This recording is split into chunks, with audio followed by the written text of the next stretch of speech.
क्या हुआ? कुछ नहीं। तो फिर आंखें क्यों बंद कर ली? नहीं, छी, वो कितनी गंदी तस्वीरें हैं। अरे इसमें गंदा क्या है? ये तो एक खेल है पगली, जिसे संसार का हर प्राणी खेलता है। भला तू बता, भगवान आदमी औरत नर मादा ये सब बनाता है क्यों? संतान पाने के लिए। हाँ, और संतान पाने के लिए ये खेल खेलना बहुत जरूरी। फिर बता, भगवान का बनाया हुआ खेल कैसे गंदा हो सकता है? चला, मैं तुझे इस खेल की सारी बारीकियां समझा देता हूँ। नहीं नहीं, शादी से पहले ये सब पाप है। ठीक है, तो फिर हम दोनों शादी कर लेंगे। आप मुझसे शादी करेंगे साहब? साहब नहीं, रवि, तेरा दीवाना रवि। जब से तुझे देखा है, तेरा एक नशा सा छा गया है। तेरे बगैर मेरा जीना मुश्किल हो गया है कुंती। तू आज इसी वक्त मुझसे शादी कर ले, वरना मैं पागल हो जाऊंगा। अभी और इसी वक्त? ना पंडित ना मंडप, कैसे हो सकती है हमारी शादी? क्यों नहीं हो सकती? शादी के लिए क्या जरूरी है? भगवान की साक्षी वो तो हर जगह मौजूद है। रहा सिंदूर तो मैं तेरी मांग को अपने खून से भर देता हूँ। आप मुझसे इतना प्यार करते हैं? इससे भी कहीं ज्यादा कुंती। चला।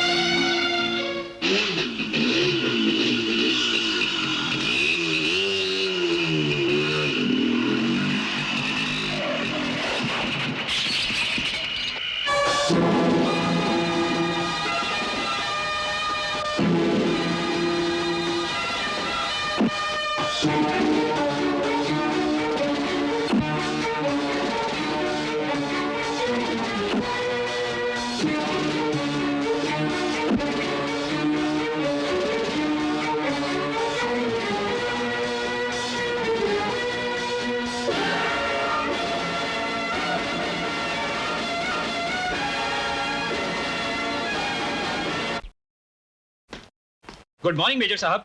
गुड मॉर्निंग इंस्पेक्टर, तशरीफ रखिए। शुक्रिया। भाई सुबह सुबह कैसे आना हुआ? सब खैरियत तो है? जी हाँ, सब खैरियत। मुझे मिस्टर रवि से कुछ सवाल करने। जी, मुझसे? जी हाँ। आप जानते हैं कि कल रात आपके दोस्त रमन का खून हो गया? कहीं वो शुगर फैक्ट्री वाले वासुदेव का बेटा तो नहीं? जी हाँ वही। कल शाम करीबन 7 बजे वो पनवेल वाले बंगले से यहाँ के लिए निकला था। रास्ते में कातिल ने उसे घेर लिया। कातिल काफी होशियार मालूम होता है। उसने कोई सुराग नहीं छोड़ा मेजर साहब। पोस्टमार्टम की रिपोर्ट से मालूम होता है कि उसका खून चमड़े की किसी बेल्ट या पट्टे से हुआ है, something like that. Mister Ravi, आप लोग एक साथ कॉलेज में इकट्ठे पढ़े हैं। आपकी नजर में कोई ऐसा आदमी है जो उसका दुश्मन हो और उसका खून कर सके? रमन का कोई दुश्मन हो, ये तो मैं सोच भी नहीं सकता। वो तो निहायत ही शरीफ लड़का था, पर उसका खून कौन कर सकता है? घर के आसपास ताक-झाक कर दे। अरे कुत्ते कमीने नालायक लफंगे। अरे कुत्ता नालायक लफंगे हराम समझते क्या होगा आपको? मेरे घर के आसपास ताक-झाक कर दे। इसे छोड़ दे चमेली, जाने दे इसे। नहीं दे तो छोड़। अरे छोड़ इसको, छोड़। अरे छोड़ इधर आ। अरे तू नहीं जानती? अरे बदमाश मेरे सुराग में से ताकता रहता है। कौन ये? चमेली। सिग्नल बिल्कुल क्लियर है रघु सेठ, सिवाय एक छोटे भाई के दुनिया में इसका कोई नहीं। छोटे भाई के अलावा इसके अब हम हो जाएंगे।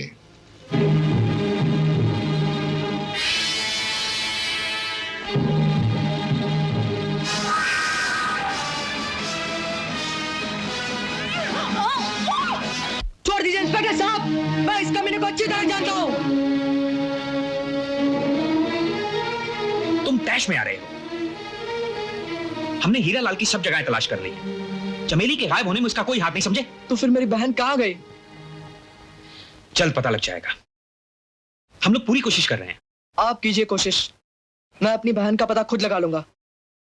वो मेरी पुकार सुनकर छिपी नहीं रह सकती।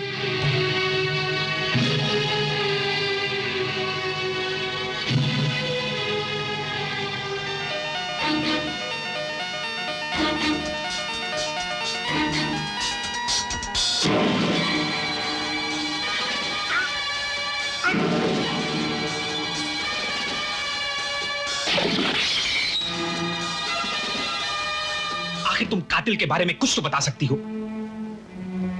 मेरी समझ में यह नहीं आ रहा कि तुम कातिल को बचाना क्यों चाहती हो।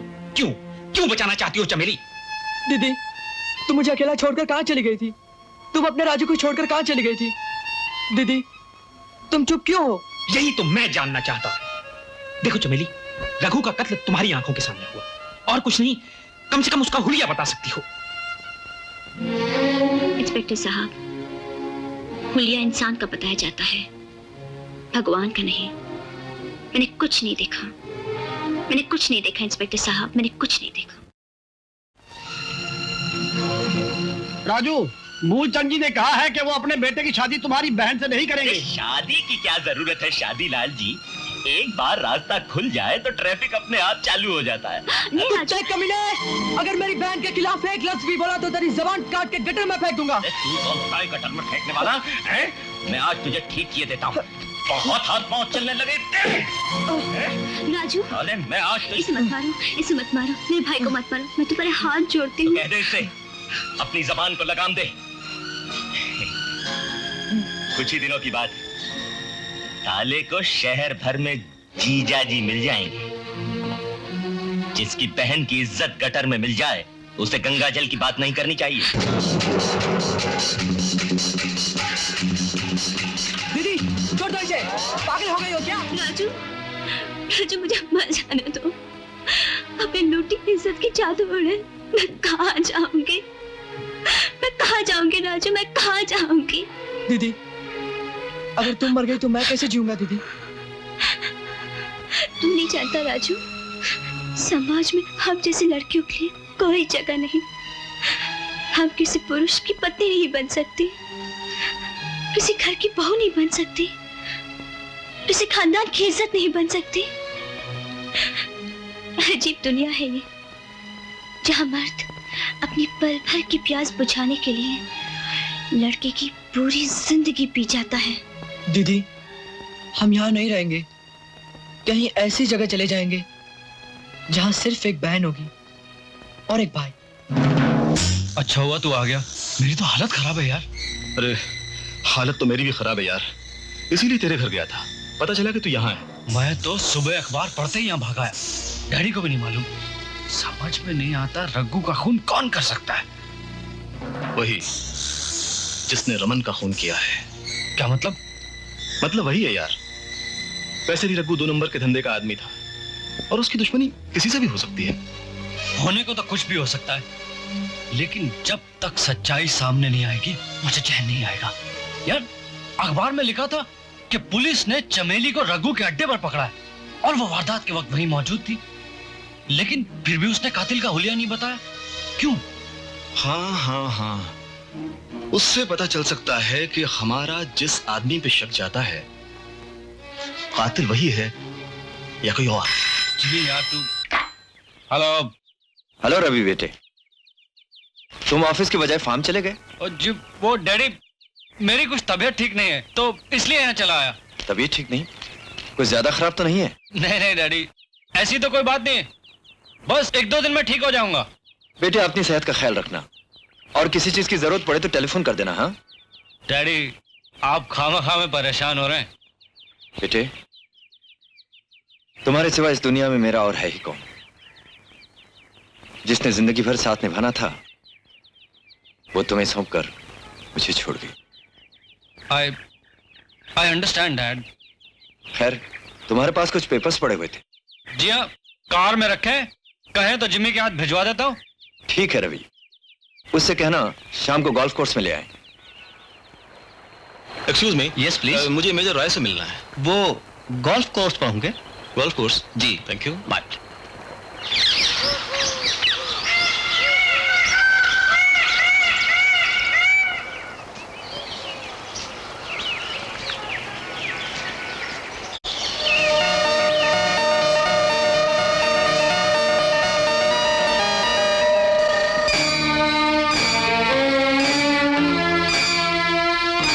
साहब आपको पूछ रहे थे। अच्छा, जिमी होगा। कहाँ गए वो?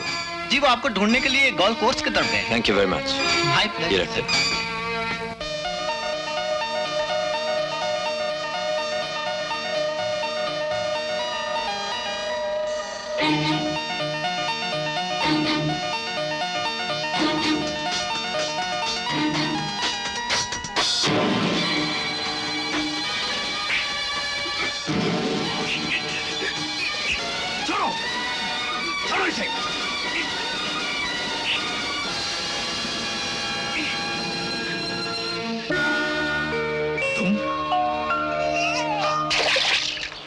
और ये तो, इसे क्यों मारा तुमने? ये आदमी जीने के काबिल नहीं था सर। कुछ लोग किस तरफ आ रहे हैं? शाम को घर पर आकर मिलो। जाओ जल्दी भाग जाओ, जाओ जल्दी जाओ, जाओ।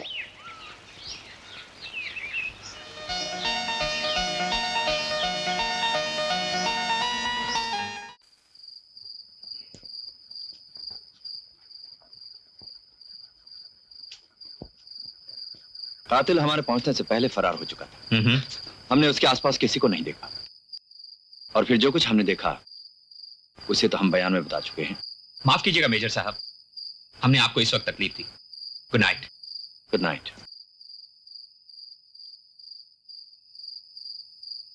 सर। रेशम सिंह। सर आपने बुलाया था। हाँ चलो अंदर चलो।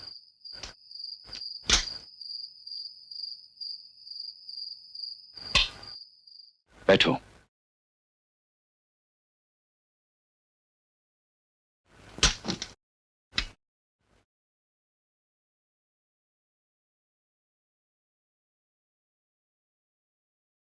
हम हैरान हैं। जिंदगी में इतने परेशान कभी नहीं हुए कि फौज का बहादुर सिपाही, हमारी जान बचाने वाला रेशम सिंह, किसी दूसरे की भी जान ले सकता है। आखिर ऐसी कौन सी वजह हो सकती है जिसने तुम जैसे आदमी को कत्ल जैसा संगीन जुर्म करने पर मजबूर कर दिया? हमें जवाब दो रेशम सिंह। बेफिक्र रहो, यहां की आवाज बाहर नहीं जाएगी और किसी को इस कमरे में आने की इजाजत नहीं है। यहां मैं अपनी मरहूम बीवी की यादों में जीता हूं। आपने मुझे इस जगह के काबिल समझा। Thank you sir. मैं भी अपनी पत्नी की यादों में जीता हूं, पर क्या करूं, वो यादें हवा में बिखर गई।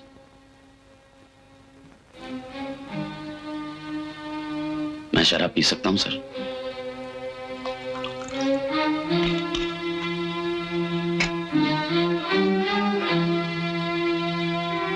Thank you sir.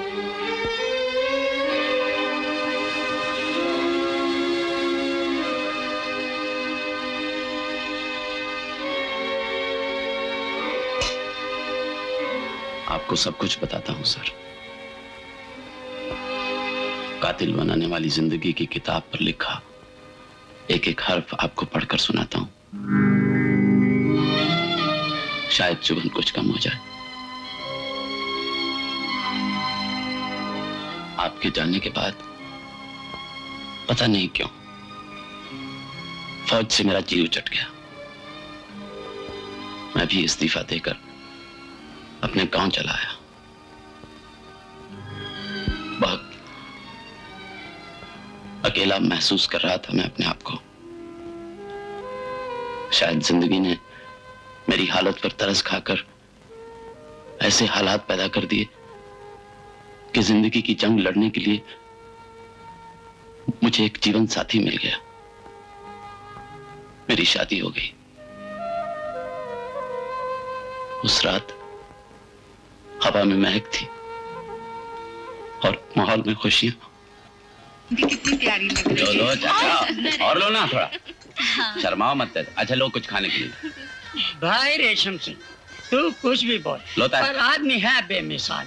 मोर्चे पर तूने जन्मभूमि की इज्जत बचाई और जन्मभूमि पर हमारे जहेज न देने की वजह से बेचारे हरिया के यहाँ से बारात तो लौट गई, पर तूने बेटी गोमती से शादी करके उसका जीवन संवार दिया। संवारने वाला तो ऊपर है चाचा। गोमती से शादी करके मैंने उसका नहीं अपना जीवन संवारा है। कुछ भी हो रेशम, फौज में रहकर भी तेरी चिकनाहट नहीं गई। यार मुझे और मत दो यार। ज्यादा पीने के बाद मुझे दो ही चीजें याद रहती हैं, एक मोर्चा और दूसरी बंदूक। अरे तुझे आज भी तो मोर्चे पर जाना है। और आज ही का मोर्चा तो पता करना बहुत जरूरी है। अच्छा। यार ये तो बताओ कि फौज में रहकर सिर्फ बंदूक उठाना ही सीखे हो या दूसरे मामले बिल्कुल अनाड़ी? अनाड़ी, बिल्कुल अनाड़ी। और कैसे अनाड़ी ये भी बताए देते हैं। एक फौजी था बिल्कुल मेरी तरह। एक मेम उसके पीछे पड़ गई, बोली शादी कर शादी कर। फौजी ने शादी कर ली। मैं बोली चल कश्मीर हनीमून के लिए। फौजी बोला हनीमून क्यों हुआ है? मैं बोली कश्मीर चल फिर बताऊंगी। दोनों कश्मीर आ गए। फौजी बोला ले रही कश्मीर आ गया, अब बोल हनीमून क्यों हुआ है? मैम बोली रात को बताऊंगी। रात आ गई, मैम ने फौजी को बता दिया हनीमून क्यों हुआ है। फौजी बोला ओह ये हुआ है हनीमून, तो इसमें कश्मीर आने की क्या जरूरत थी? ऐसा हनीमून तो हमने खेतों में बहुत बार मनाया है। ए भाई रेशम सिंह कहाँ जावे है? चाचा मोर्चे पे। मोर्चे पे जाओ जाओ भाई, मोर्चे पे।